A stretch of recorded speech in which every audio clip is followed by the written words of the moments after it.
अरे जहांगीर, वो सिंघम और गब्बर सिंह जैसे फिल्में देख देख कर मेरा दिमाग पूरी तरह खराब हो चुका है रे। मुझे इन फिल्मों के रूटीन हीरो से ज्यादा शोले फिल्म का गब्बर और मिस्टर इंडिया का मोगैम्बो का किरदार बहुत पसंद है। विलन हो तो ऐसा होना चाहिए जिसका समाज में एक अलग ही खौफ हो। उसकी चाल, उसकी हंसी, उसकी ताकत देखकर आहा, बढ़िया माइंड ब्लोइंग रहता। ऐसा कहते हुए पुलिस जीप में आते हुए स्टेयरिंग पकड़ कर रखे विलेन के डायलॉग बोलते हुए इंस्पेक्टर चौहान अंदर से अच्छे हैं, पर उनको फिल्में का बहुत ज्यादा शौक है। उनको हीरो से ज्यादा विलेन का रोल ज्यादा पसंद करते थे वो। बाजू में ही खाकी ड्रेस पहनकर कांस्टेबल जहांगीर अपनी आदत के हिसाब से अजीब सवालों से चौहान का दिमाग खराब करने लगा। सर, मुझे तो एक बहुत बड़ा शक है सर। आप तो पुलिस स्टेशन के इंस्पेक्टर हैं, शांति और सुरक्षा बनाए रखने वाले रक्षक हैं, लेकिन आप ही विलेन को पसंद करने लगेंगे तो कैसा चलेगा सर? कल सुबह अगर कोई आपको असली विलेन समझकर जेल में डाल दे तो हमारी क्या हालत होगी सर? मुझे तो ये बात बिल्कुल ठीक नहीं लग रही है सर। अरे जहांगीर, अपना मुंह बंद रखोगे या तुम्हें इसी बीच सड़क पर उतार कर चला जाओ? मेरे विलेन के शौक को साइड में रखो, पहले ये देखो कि गांव में क्या चल रहा है। उसी गांव में अनुपम नाम का एक होशियार और ईमानदार युवक रहता था। वो हरे रंग के सीएनजी ऑटो टाली चलाकर अपना आजीविका कमाता। गांव के सभी ऑटो वाले चालकों के दिल में अनुपम के लिए बहुत सम्मान और गहरा प्यार था। ठीक उसी समय देश में अचानक पेट्रोल की और गैस की भारी किल्लत हो गई। सप्लाई पूरी तरह से ठप होने के कारण आम जनता और वाहन चालक बहुत परेशान होने लगे। इन संकट को एक सही मौके की तरह देखते हुए गांव के सबसे अमीर और बेहद स्वार्थी बिजनेसमैन कपड़िया ने अपने सीएनजी गैस स्टेशन पर गैस के दाम रातों रात आसमान पहुंचा दिए। गांव के ऑटो, बाइक और कार वाले बिना विकल्प के कपड़िया के गैस स्टेशन के बाहर लंबी कतारों में खड़े होकर मजबूर हो गए। एक दिन अनुपम अपने ऑटो में गैस भरवाने आया। ये क्या बात हुई कपाड़िया जी? ये तो सरासर अन्याय है। कल तक सीएनजी 50 रुपए किलो था और आज सुबह ही आपने 100 रुपए किलो कर दिया। रोज रोज इस तरह दाम बढ़ाकर आप लोगों को लूटोगे क्या? तो हम जैसे गरीब ऑटो वालों का कैसे घर चलेगा सर? ए अनुपम, तुझे दुनियादारी और इंटरनेशनल मार्केट के बारे में कुछ भी नहीं पता रे। अपना मुंह बंद रखो और यहाँ से निकलो। इस समय पूरी दुनिया में बड़ा युद्ध चल रहा है, ऊपर से गैस की सप्लाई बिल्कुल नहीं आ रही है, तो मैं क्या करूँ? मेरे पास भी तो कोई स्टॉक नहीं है। गैस चाहिए तो लो, नहीं तो अपना ऑटो किनारे लगाओ और घर जाकर बैठो। अनुपम अच्छी तरह जानता था कि कपड़िया झूठ बोल रहा है और जानबूझकर गैस की किल्लत पैदा कर रहा है। कपड़िया ने अपने गैस स्टेशन के पीछे बने एक खुफिया गोदाम में 5.6 किलोग्राम के सैकड़ों सीएनजी को छिपा कर रखा था और उन्हें रातों रात ब्लैक मार्केट में ऊंचे दामों पर बेच रहा था। गैस के दाम बढ़ना और गैस न मिलने के कारण बाकी ऑटो चालक दाने दाने के मोहताज हो रहे थे। अनुपम ने यह सब अपनी आंखों से देखा था। वो कपड़िया को सबक सिखाने के लिए उस खुफिया गोदाम से सिलेंडर निकालकर गरीब ऑटो वालों को बांटने के लिए एक मास्टर प्लान बनाता है। कपड़िया का एक बेटा था जिसका नाम मोटू बाबू था। वह बहुत ही मंदबुद्धि और सीधा साधा लड़का था। उसके हाथ में हमेशा बड़ी आइसक्रीम या चॉकलेट रहती। अनुपम ने देखा कि मोटू बाबू एक पेड़ के नीचे अकेला बैठा है। वह हाथ में एक विदेशी चॉकलेट का डब्बा लेकर उसके पास पहुंच गया। अरे मोटू बाबूजी नमस्कार, कैसे हो आप? मैं आपके लिए शहर से खास चॉकलेट लेकर आया हूँ, ये लीजिए। लेकिन दुख की यह बात है कि आपके डैडी आपको हमेशा घर में रखकर बहुत सीधा साधा बना दिए सर। गांव के लोग आपको देखकर क्या कहते हैं जानते हो? वो कहते हैं कि आपके पास शरीर तो है लेकिन दिमाग की जगह आलस भरा हुआ है। ये एक छोटा सा काम भी नहीं कर सकते आप। ये सब आपका मजाक उड़ाते हैं सर। मुझे तो ये सुनकर बहुत बुरा लगता है। मोटू बाबू चॉकलेट का डिब्बा छीनकर मुंह में डालते हुए गुस्से में, क्या उस गांव के लोग की इतनी हिम्मत? मुझे आलसी कहते हैं? मुझसे ज्यादा ताकतवर और बाहुबली इस गांव में कौन है? क्या मेरे डैडी मुझसे ज्यादा तोप है क्या? मैं असली तोप हूँ। वही तो मैं कह रहा था सर।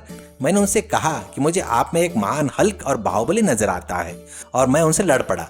लेकिन गांव वाले कहने लगे कि मोटू बाबू अपने पिता के गोदाम में रखे 5.6 किलोग्राम के 10 सीएनजी सिलेंडरों को अकेले उठाकर ऑटो में नहीं ला सकते। उसमें इतना दम नहीं है, वो सिर्फ हवा का गुब्बारा है।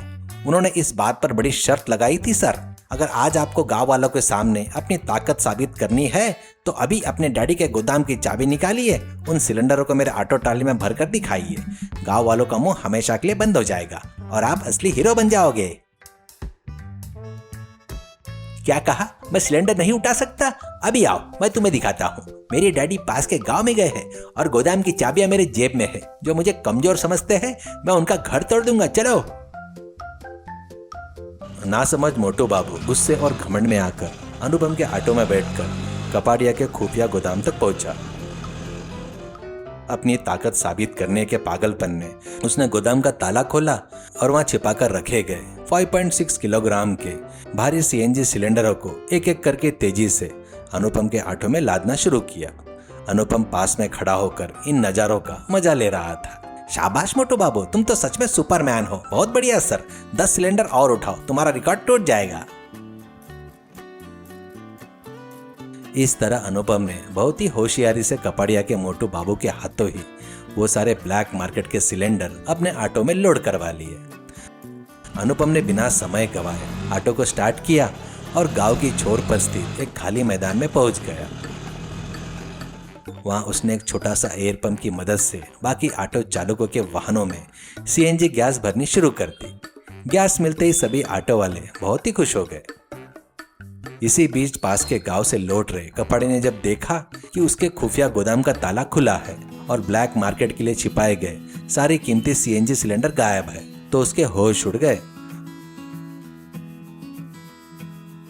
वो रोते बुलकते हुए सीधे पुलिस स्टेशन भागा, जहां इंस्पेक्टर चौहान मौजूद थे। कपाड़िया ने रोते हुए इंस्पेक्टर चौहान को पूरी बात बताई। क्या मेरे इलाके में मेरी नाक के नीचे इतनी बड़ी चोरी? मोगैम्बा खुश हुआ। अरे जहांगीर, जल्दी जीप स्टार्ट करो, वो चोर जो भी है उसकी कहानी आज ही खत्म करनी होगी।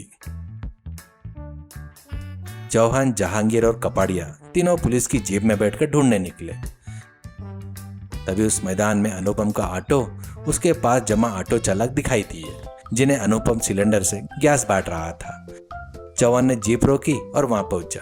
रुक जाओ अनुपम, तुम इतने अच्छे इंसान होकर इतनी बड़ी चोरी कर रहे हो? ये सारे सिलेंडर चुरा कर तुम यहाँ ब्लैक में बेच रहे हो?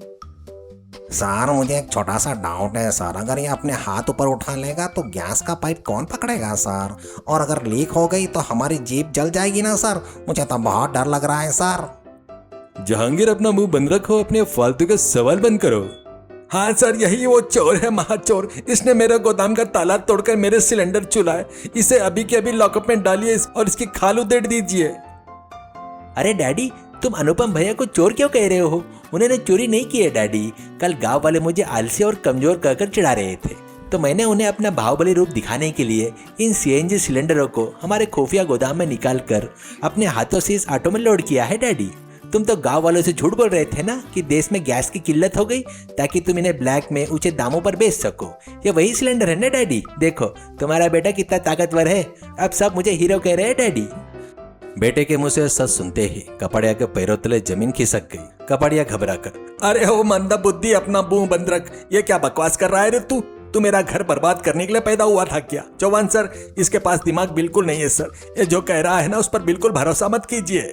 ओह, तो कहानी का असली ट्विस्ट ये है, देश में गैस का संकट है, लोग परेशान हो रहे हैं और तुम सैकड़ों सिलेंडरों को गोदाम में छुपा कर झूठ बोलकर गैस की किल्लत पैदा कर रहे हो। गरीब लोगों का खून चूस रहे हो। तुम बिजनेसमैन नहीं हो रहे, तुम तो मेरे पसंदीदा विलन मोगैम्बे से भी ज्यादा क्रूर और खतरनाक विलन हो। तुम्हारा असली रंग अब सामने आ गया है। इंस्पेक्टर चौहान ने कपाड़िया को कसकर पकड़ा और जीप के अंदर डाल दिया। मोटू बाबू अभी नासमझी से, मासूमियत से जीप के पीछे भागता हुआ चिल्ला रहा था। डैडी, मैंने सिलेंडर उठाकर शर्त जीत ली है ना, तो मुझे एक बड़ी आइसक्रीम दिलाओ ना डैडी। सीख, लालच और स्वाद के वश में होकर जो कोई भी समाज का नुकसान करने की कोशिश करता है, अंत में उसे अपनों के कारण ही अपने पापों का घड़ा भरता है और उसे कड़ी सजा भुगतनी पड़ती है। ईमानदारी और सूझबूझ हमेशा गरीब लोगों की रक्षा करती है और धन की जीत सुनिश्चित करती है।